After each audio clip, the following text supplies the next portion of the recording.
Bonjour et bienvenue. Voici la mise à jour du renseignement de Stylo News pour ce 2 mars 2026.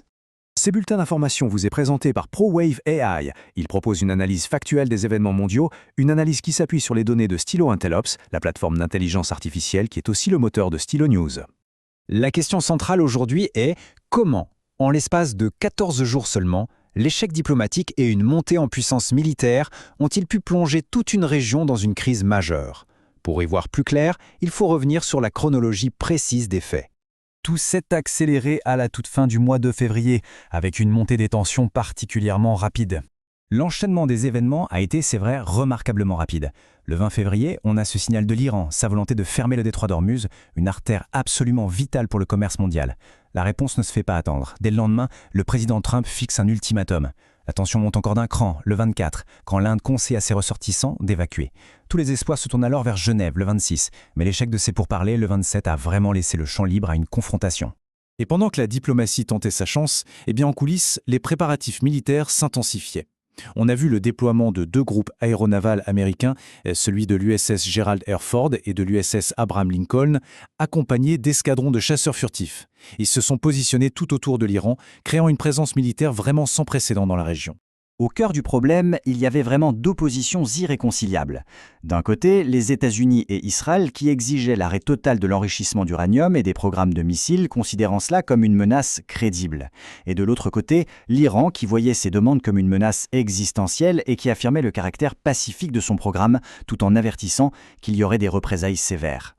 Et donc, avec l'échec de Genève, la porte s'est ouverte à la phase suivante, le début des opérations militaires, le 28 février.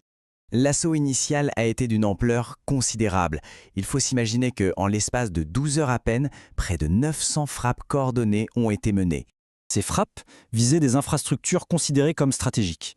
Parmi les cibles, on trouvait l'installation nucléaire de Natanz, une base aérienne du corps des gardiens de la Révolution, mais aussi des centres de commandement à Téhéran. Cette première vague de frappes a eu une conséquence majeure et peut-être la plus significative, la tête du régime iranien a été directement touchée.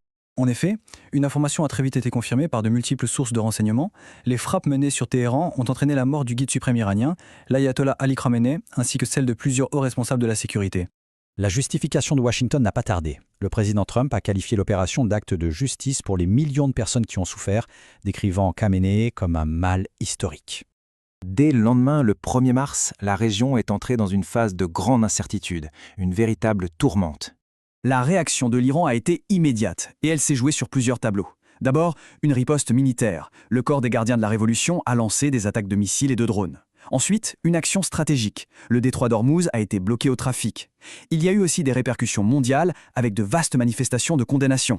Et enfin, sur le plan interne, l'Assemblée des experts a été convoquée en urgence pour une tâche cruciale, choisir un nouveau guide suprême. À l'international, les réactions ont été très partagées. La Russie et la Chine ont exprimé une condamnation ferme. L'Union européenne, elle, a surtout appelé à la désescalade. Et les Nations unies ont, de leur côté, urgé toutes les parties à trouver une résolution diplomatique.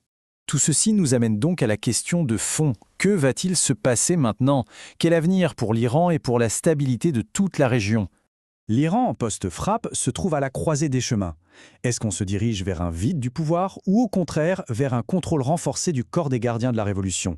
Ou bien assistera-t-on à une forme de réinitialisation diplomatique? Ce sont les grandes questions qui se posent. Pour une analyse complète de cette crise de succession et de toutes les retombées régionales, le dossier de la mise à jour du renseignement de Stylo News est disponible. Il suffit de suivre le lien associé à cette publication ou de le retrouver sur votre plateforme d'écoute habituelle. Merci de nous avoir suivis. Pour des nouvelles alimentées par l'IA et disponibles sur demande, l'abonnement à Stylo News se fait sur www.stylonews.com.